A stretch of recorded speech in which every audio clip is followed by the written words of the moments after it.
wonderful night of stories, and our last storyteller is a man, you know, I've known John Weiss for a long time, both in the work that he's done and through our kids playing in Manitou together.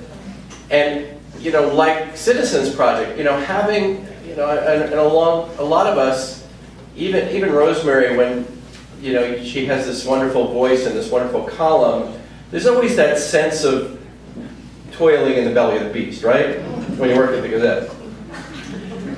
But it was always refreshing to know that there was another voice out there in the independent.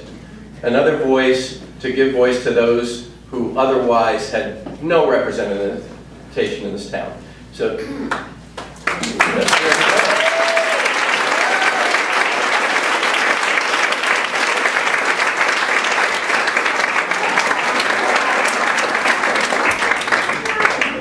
it's incredible to be here. Most of you have done some very good things for Citizens Project. But one of the things I did is I took a call from somebody right in the middle of the day, and they dropped a name. They didn't drop a name, they said, "Hi, there's this woman who wants to talk to you." And I said, "Sure." And I talked to this woman, and she said, "I need to volunteer. I'm a barkeeper, okay, and I need to do something." And we were doing, I think, our 17th debate, Citizens Project Independent debate. And I said, "Okay, what's your name?" And she gave it to me. And I said, "Go call Greg Borum at Citizens Project." And that's how Christy got involved with Citizens Project. So,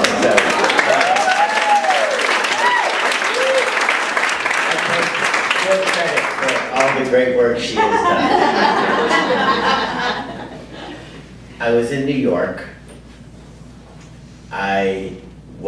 My girlfriend at the time really wanted to get married, and I was reasonably sure that this wasn't the marriage I wanted. I was working for a very high-paid consulting firm doing progressive political stuff, and I hated my boss. And I wrote a letter, a 19-page letter, outlining, mostly just to myself. You know what I mean? It's like getting it out. And I printed it out because I wanted to read it, but then I was at work and it didn't print. So I just went home. The next morning we printed it out, and it was to the board of directors. So my future was freed up.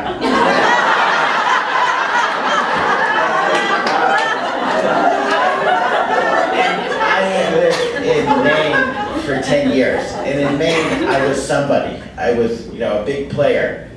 In New York I was a nobody.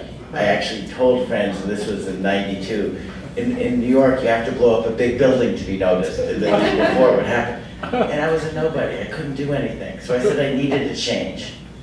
And 2 days later, I got a call from Kat Tudor. Okay?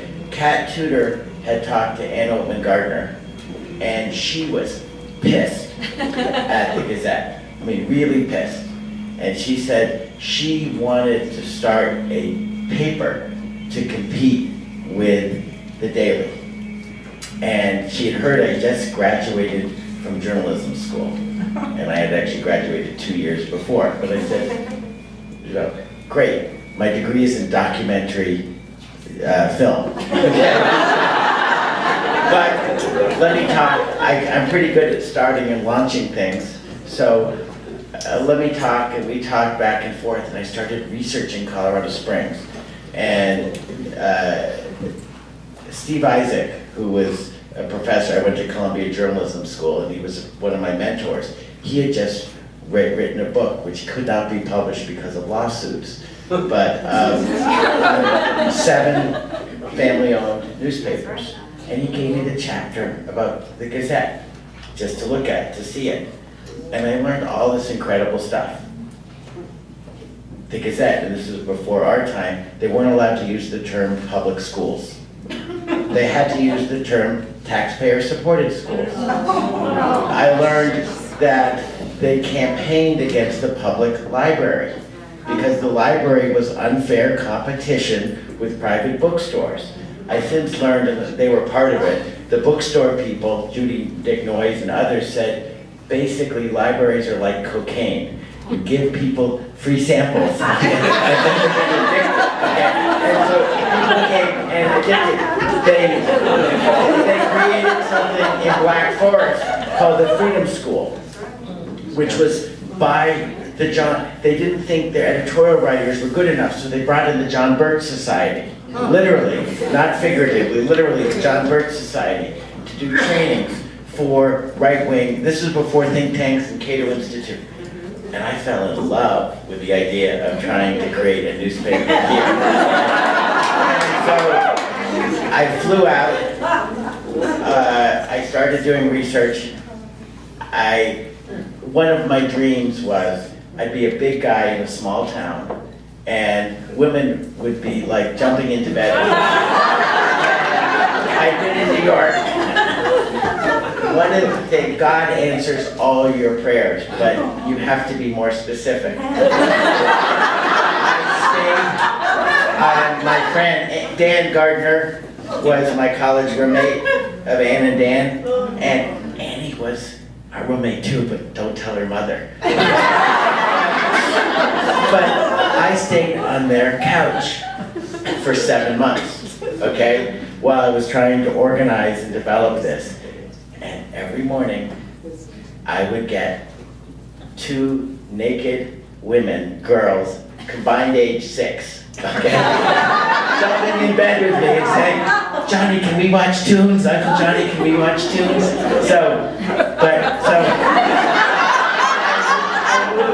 I moved out here, not knowing anyone, stayed with some friends of Richard, Howard, and somebody else, a gay couple, which I thought was appropriate. I didn't realize how appropriate it was.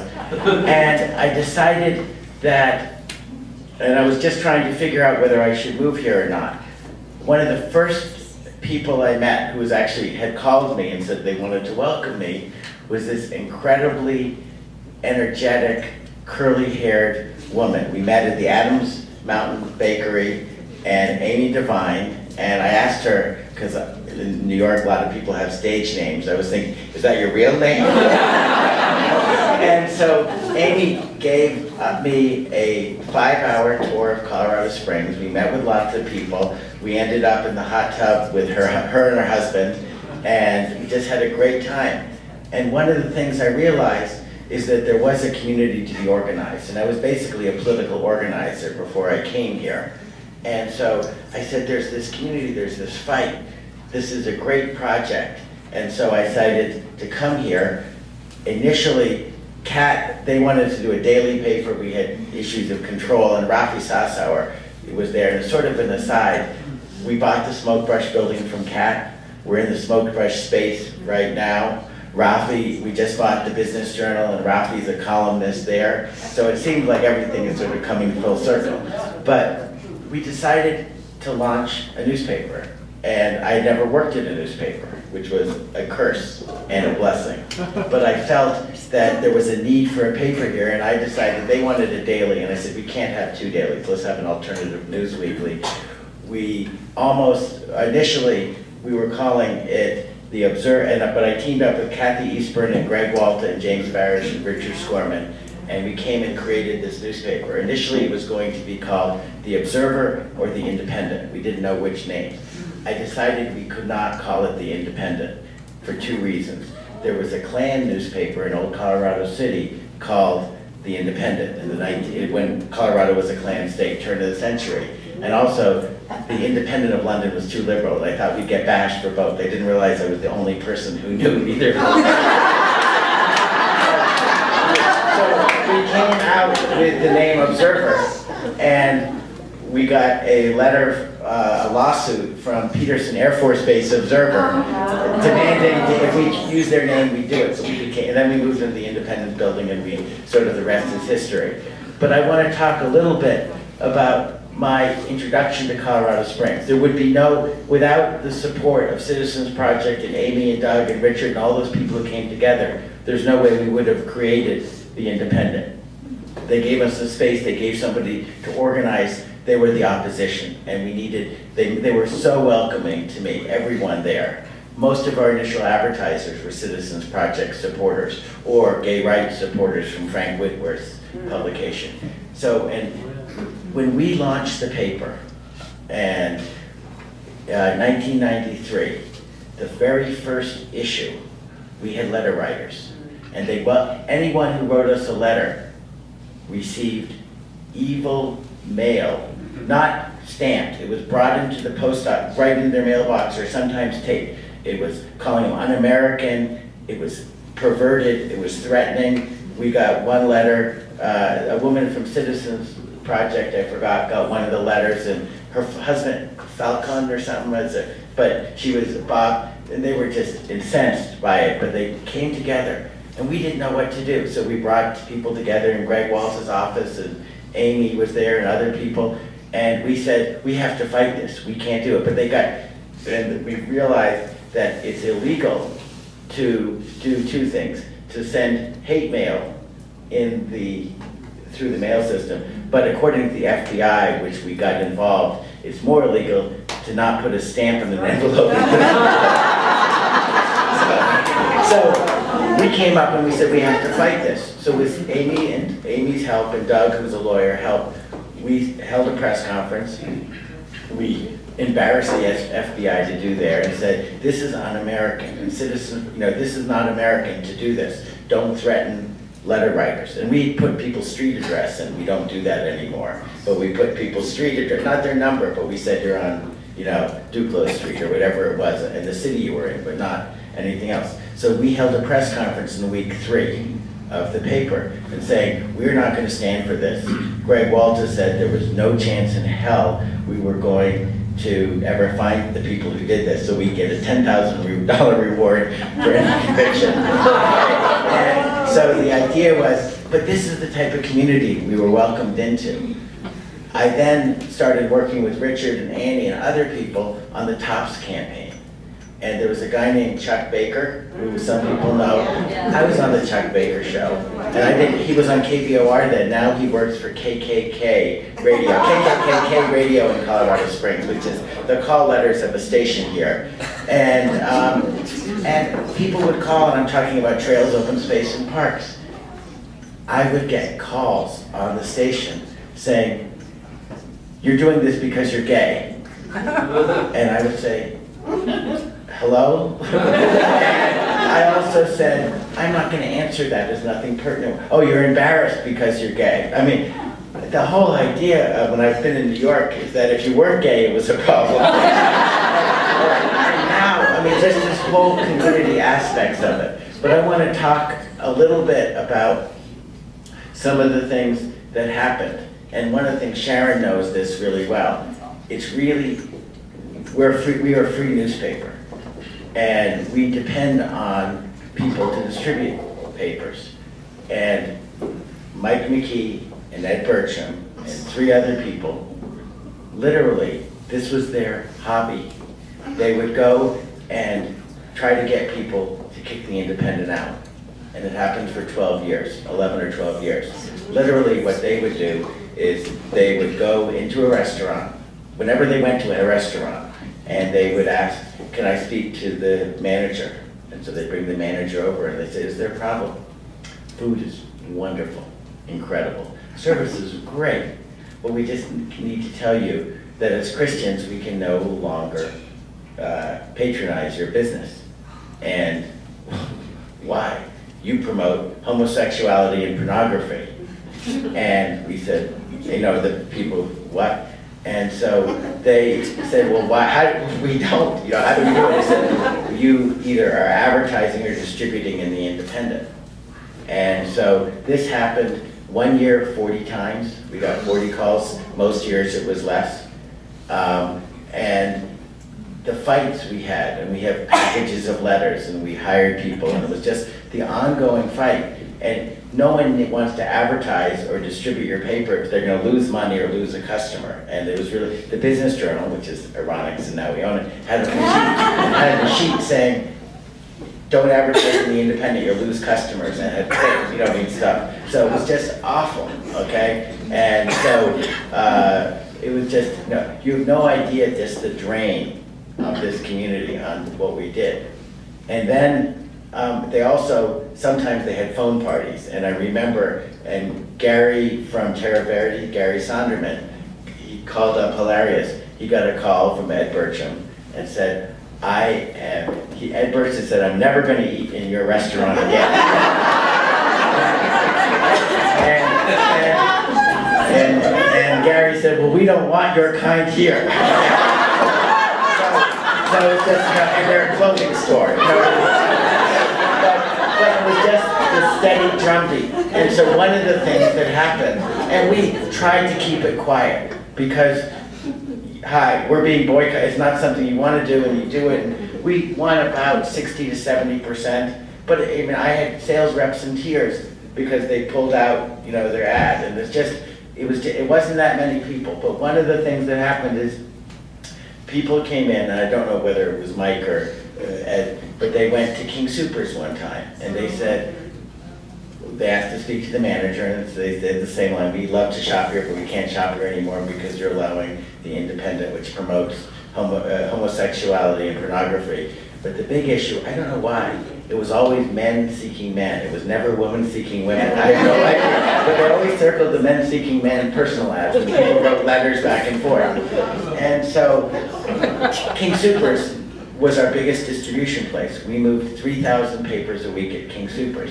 There were 15 King Soopers then, at 200 papers a week. We couldn't, this was something, it wasn't a small thing. So we decided to take a stand, and we had no idea what to do. But our idea was that we're going to call an unboycott, because we didn't want to call a boycott of a boycott, you know what I mean? And we had no idea what it was. We worked with Citizens Project, NAACP, Urban League, other groups, but we said, help us, spread the word. Every time you go into King Soopers, don't shop there if you're not going to shop there, but if you're going to shop there, ask to speak to the manager and say, well, you believe in the First Amendment, if you don't like it, don't pick it up, but don't prevent other people from picking it up. Citizens Project, I don't remember the name, but I have the letter. A one-star general, through Citizens Project Outreach, wrote a letter to King Soopers and saying, I don't like what's in the Independent, but I don't like the fact that I can't pick up the Independent to find out what I don't like.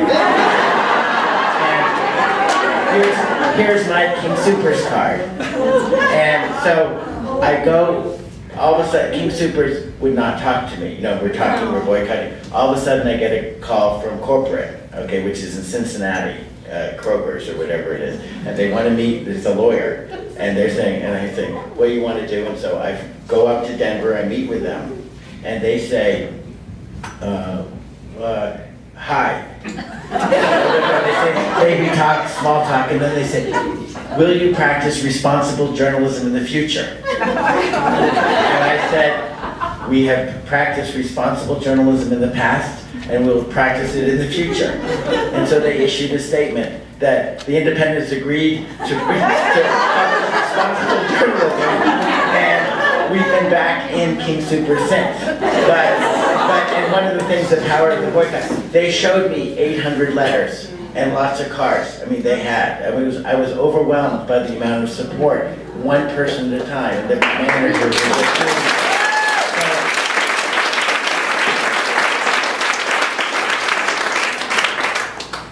so it was really powerful. One of the things, how much time do I have left? Okay. One of the things that I do want to talk about is the importance of Citizens Project. But first I'm going to tell the importance of Poor Richards, and they're sort of linked in everyone's mind. 8 years, I'm on the board of Jim Hightower's political organizer in Texas. And one of the things he challenged me is that the issue isn't left or right, okay? The issue is heavily, up and down economic equality. You need to reach out to different people in your community. And he said the two people you need to reach out to, the military and the religious community, the evangelical Christians. And I took a bet and I did it. And we had just come out very strongly against the war in Iraq. And we said, don't go to war. I wrote the editorial. There's almost certainly weapons of mass destruction, but we don't need to fight. We should wait and not go into this war. And Andy McElhaney, who some of you know, wrote a letter to everyone in the chamber saying the Independent is going to cost us the Fort Carson base, and we should boycott the Independent. And it was just a whole other thing of headache. So we decided to do Fort Carson town hall meetings, and we did 7 of them, and just the whole idea of bringing it up. But I also started meeting with evangelicals, and I had a series probably for 2 or 3 years, and I met with Jim Daly, who was then, he introduced himself. Hi, I'm the COO of Focus on the Family. I run the 94% of Focus that gets no publicity. And then I started working with Vanguard, and we had a series of meetings for 2 years. We then were going to bring out a speaker, Richard Cizik, who was called Creation Care. Great event, Citizens Project was there, but we're bringing all these people together. The pastor I was working with, though, all of a sudden left town really, really quickly. Okay, because he had been the president of the National Association of Evangelicals, but something happened. So all of a sudden we delayed it a year. We did it a year later. We did it with New Life Church and at Vanguard, and at Vanguard Church, and we brought the president of National Association of Evangelicals out to talk about creation care. And the way I said, he calls it creation care, I call it environmentalism. Who cares? You know, they want, and he was the person who, what would Jesus drive? Since that time, we've had a series of seven different events with the evangelical community. 8, actually. The last one is the Independent and Focus paid for the firefighter concert. They paid more than us, but they have more money than us. But just for the benefit for, you know, at the World Arena. Because we have to work together. We have differences of opinion, but what Warren said, engagement is still critical in this community. And I have told them that what our belief is going to wear on them more than their belief is going to wear on us, okay? But having this dialogue with people who are part of this community, and it's going to happen again because Woodland Park is about to get a huge Bible college, a very conservative, hard-right Bible college. And so we're about to go through this again, but we must engage. But my favorite one is when I'm meeting with the Focus staff, and they always have 3 or 4 people who meet with me. I said they took me to lunch at Ted's Montana Grill up there, and I said, I'll take you to lunch next time. Let's go to Poor Richard's. And they said, great. What's Poor Richard's? They had never been there before. And just the idea of this gulf in our community. But one of the things that I've talked about, and these are the people, and they are doing some movement, and we talked Focus did do a statement, and it's not that big, but it's huge, that they condemn, nor is this right, they condemn the fact that people in the government of Uganda wants to kill homosexuals. They'll go that far, yeah. Yeah, no, but I'm just saying, but they issued a public statement. It wasn't easy, but it was easy. I mean, they're starting to realize certain issues. We still have basic disagreements. But one of the things that I have learned from talking to all these evangelicals is it's not what Citizens Project has done, which we have to be incredibly powerful and grateful for, because Citizens Project has done so much. But you have no idea that the fear of the evangelical community, or people thinking, we'd like to do this, but Citizens Project will be all over us. Okay? So, whether a gay student club or health benefit rights, or you name it, they understand there's a mobilized opposition in this community that's there, that's permanent, that's not going away. And I sort of used the term, it's a prophylactic, okay, dealing with today. So we Citizens Project has inoculated.